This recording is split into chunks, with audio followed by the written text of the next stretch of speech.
comenta aqui, então a alimentação rica em cálcio e a exposição solar, que é o principal fator para a absorção de vitamina D, é essencial para a saúde do osso e pode minimizar esse problema. Então aqui já entra também um pouquinho do tratamento e um pouquinho de medidas preventivas. A mulher, assim como o homem, a partir da terceira, quarta década de vida, ela começa a perder, né, bastante massa óssea e muscular. É onde entra, irmãos, aquela questão do exercício físico, o hábito de vida. Então, o que é importante a gente ter em mente? Não é só, irmãos, então a partir dos 60 anos eu vou fazer musculação. Não, isso tem que ser um hábito rotineiro. Por quê? A reserva óssea e muscular, o próprio nome fala reserva, você vai levar essa reserva para a sua idade, da terceira idade, para a sua velhice. Então, o quanto antes a pessoa sempre praticar exercícios para fortalecer músculo, fortalecer osso, menos risco essa pessoa tem no futuro de desenvolver a osteoporose. E sem contar também a alimentação. Então, alimentação rica em cálcio, alimentação rica em vitamina D. O cálcio a gente encontra muito no leite, né? O principal componente assim, do leite é o cálcio, o que mais fornece cálcio para o ser humano é o leite. Então, 2 ou 3 copos de leite, irmãos, o que preconiza é que seja de 1.000 a 1.300 miligramas de cálcio por dia, que um copo de 250 ml de leite, você já encontra ali de 300 até 400 miligramas de cálcio. Então, 2, 3 copos de leite. Doutor, mas 2, 3... Então, que seja um copo de leite, né? Mais tarde um copo de iogurte, uma fatia de queijo. Então, a gente chama de leites e derivados do leite, que tem que ser feito assim, essa ingestão diariamente. E vegetais também de cor escura, né? Também tem cálcio, vitamina D, couve, brócolis, né? Vegetais de cor escura, peixe é muito rico também, a própria sardinha, salmão é rico também em cálcio e vitamina D, né? E principal fator de formação de vitamina D, irmãos, é a luz solar, tá? Então, quando a gente fala assim, doutor, mas por que eu tenho que tomar sol? Porque assim, a vitamina D, ela é metabolizada através dos raios ultravioletas que a nossa pele absorve. Então, é importante, não adianta só a gente fazer uma alimentação rica em cálcio. A gente tem que ter em mente que, se você não tiver vitamina D no corpo, você não vai absorver o cálcio que você está ingerindo. Então, você vai estar ingerindo o cálcio.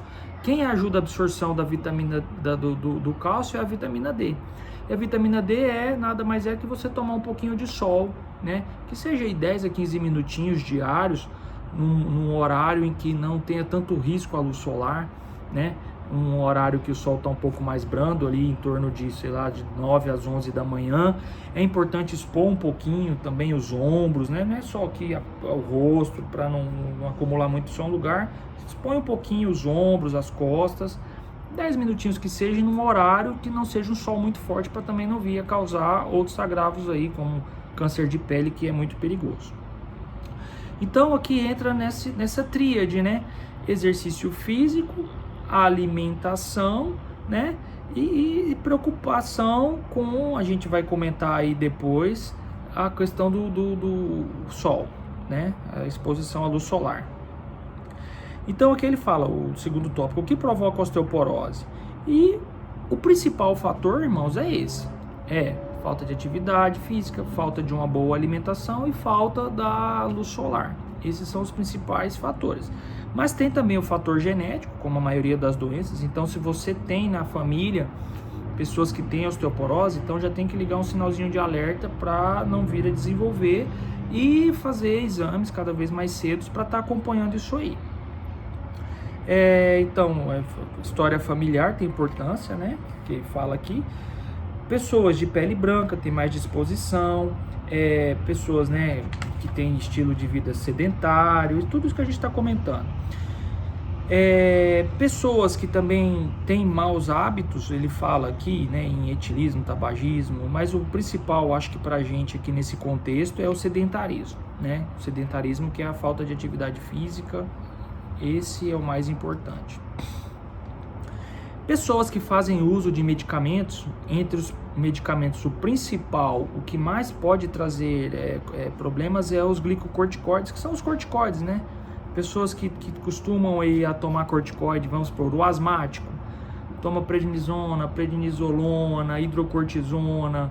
Então, essas pessoas, elas têm mais chance de desenvolver osteoporose. Então, tem que tomar muito cuidado com os glicocorticoides, que são os corticoides, tá? Ah, eu tenho problema, doutor, eu tenho dor na coluna, eu vou lá e tomo uma injeção lá, o Decadron, né, que a gente prescreve muito, Decadron, Diprospan, beta-30. Então isso, irmãos, a longo prazo pode vir a gerar osteoporose, tá? Então toma muito cuidado com os corticoides. Ele cita aqui outras doenças, né? Eu acho que as mais importantes para o nosso contexto aqui, que eu achei aqui, é o diabetes, que é também uma doença muito comum e que acomete muitos idosos, né? Então, ó, o diabetes mellitus é um fator de risco para osteoporose, a artrite reumatoide também, né, que é uma doença reumatológica, é um fator de risco para artrite para osteoporose, até porque, irmãos, o principal tratamento para artrite reumatoide muitas vezes é corticoide. Então, é um fator de risco também, tá? E o hipertiroidismo, né? Pessoas que têm doenças da tireoide também tem que ficar atentas, porque também interfere no metabolismo ósseo, tá? Então, aqui estão os fatores, né, de risco. Ele fala aqui quais os sintomas da osteoporose. E aí eu achei bem legal que a primeira linha que ele coloca aqui no artigo é uma doença silenciosa, tá? Então esse é o problema. Então o idoso, né, que nunca se preocupou, muitas vezes, infelizmente, é diagnosticado com osteoporose após a primeira fratura, né? Que teria que ser o contrário, a gente teria que prevenir antes para não vir a ter essa fratura. Mas infelizmente no nosso país aqui, eu que lido diariamente com isso, eu vejo. Muitas vezes eu tenho esse hábito, tá? Eu acho interessante. O idoso, ele sofreu a fratura, investiga a osteoporose, tá? Se não for, ótimo, graças a Deus, não é, vamos tratar a fratura, vida que segue. Mas se for, não adianta só eu tratar a fratura desse idoso e depois não tratar a osteoporose, que ele vai sofrer outra queda e ele vai quebrar o outro fêmur, vai quebrar o outro braço, né? Então, eu tenho esse hábito de, como eu sou mais um traumatologista, o que eu faço geralmente? Eu trato a fratura, opero, trato, reabilito esse idoso e encaminho para um tratamento, para um acompanhamento. Peço o exame e já encaminho para um acompanhamento. Então, é isso que a gente acabou de falar. Muitas vezes, ele deu aqui alguns sinais para a gente, né? Aonde desenvolver a pessoa que desenvolve aquela cifose. Eu pego muito, irmãos, o idoso que chega para mim, doutor, tenho dor na coluna. Aí eu vejo que o idoso, ele tá bem assim, né, corcunda, né, com aquela postura arqueada, que a gente chama de hipercifose torácica. A gente faz um raio-x e eu vejo várias fraturas na vértebra. Aí eu falo, nossa, mas a senhora já sofreu alguma queda, tal? Ela, não, doutor, nunca sofri nenhuma queda. Quer dizer, a fragilidade óssea dela tá tão intensa, tão grande, que o osso quebra sozinho. Então a vértebra quebra e ela começa a ficar corcunda. Isso aqui gera dor, né? Então, não que a osteoporose tenha sintoma, mas a consequência da osteoporose que leva aos sintomas, que são o que? As fraturas. E aqui ele até fala, é interessante, que quando a pessoa tem a cifose, quer dizer que já está no estágio avançado, que o próprio osso já está fraturando sozinho, sem trauma, sem queda, o osso está vindo a fraturar. Você vê o tanto que é uma doença perigosa. E ele até fala, as fraturas por baixo impacto, que são quedas bobas, quedas da cadeira, queda da própria altura, entra naquela questão que a gente conversou, onde o idoso, ele acorda na madrugada para ir ao banheiro, e uma dica, sempre que acordar, primeira coisa, irmãos, ter uma luz próxima, que seja um abajur do lado da cabeceira. Antes de ele sentar, acende o abajur. Acendeu o abajur, senta na cama, fica por 1 minuto, que é o tempo de você restabelecer a circulação sanguínea, porque você está deitado, própria gravidade leva mais circulação para a cabeça. Você de repente senta, isso até o jovem passa por isso, imagina o idoso, que já tem comprometimento da circulação das carótidas, que levam sangue para a cabeça. Então o idoso senta, a carótida está um pouquinho entupida, tem placas ali na carótida, ele senta, falta sangue na cabeça. Aí o que acontece? Ele levanta de uma vez, dá a tontura, cai. É onde então? Toda vez. Primeira coisa, acende a luz, acendeu a luz, senta, fica sentadinho por 1 minuto. Estabeleceu, tô bem, quarto tá claro, tá tudo certinho, põe a sandalinha, calça a sandália e se dirige ao banheiro. Entra também, a gente pode comentar aqui tudo, eu tenho medo do vídeo ficar muito extenso, mas medidas de prevenção de queda, eu acho que é de extrema importância. Evitar, irmãos, em casa, muito tapete, né? Às vezes já o piso, né? Piso já escorregadio, aí põe mais um tapete. Sandália, toma muito cuidado com o tipo de calçado, irmãos. Sandálias de dedo, às vezes enroscam alguma coisa, né? Quando for ao banheiro, acende a luz, tá? Toma muito cuidado, às vezes já quando a pessoa já está com um estágio maior, já de idade, o equilíbrio é tão pequeno, é bom, é interessante ter aquelas barras no banheiro, irmãos, que aí a pessoa pode segurar na barra na hora de poder sentar, né, ali na privada, ter uma barra para ela sentar, para ela se levantar. Mesma coisa no chuveiro, colocar barras também. Então essas medidas, toma muito cuidado com qualquer coisa que possa vir a tropeçar, altura da cama, todos esses fatores são muito importantes, tá? Já estou comentando aqui com vocês aqui, então um pouquinho de prevenção, né? De prevenção de queda, porque realmente é a principal causa das fraturas traumas de baixo impacto, que é diferente do jovem, que são traumas de alto impacto, é moto, é bicicleta, é colisão de carro, né? Queda de altura. Já o idoso não, ele faz a fratura de baixo impacto justamente por causa do osso fragilizado, o osso acometido de osteoporose. Então, e aqui ele fala, qual que é o tratamento para a osteoporose? E a osteoporose tem cura? A boa resposta é que tem cura, né?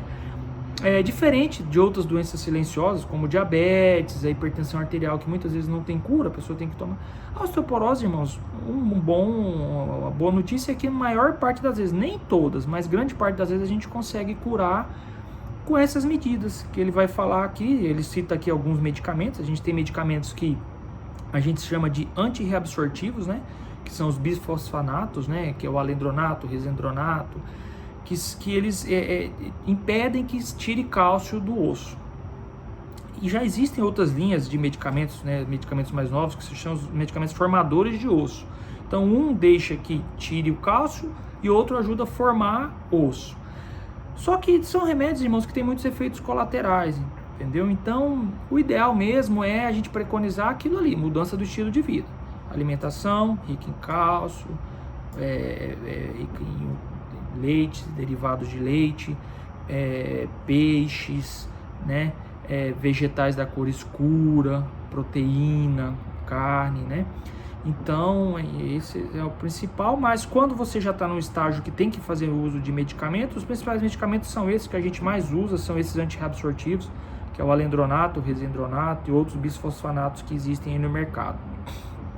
Esses medicamentos formadores de osso são medicamentos mais novos, mas que são medicamentos que têm alguns efeitos colaterais, né? O principal efeito colateral desses medicamentos é que eles têm um efeito trombolítico muito grande. Então, são medicamentos que podem predispor, infelizmente, à trombose.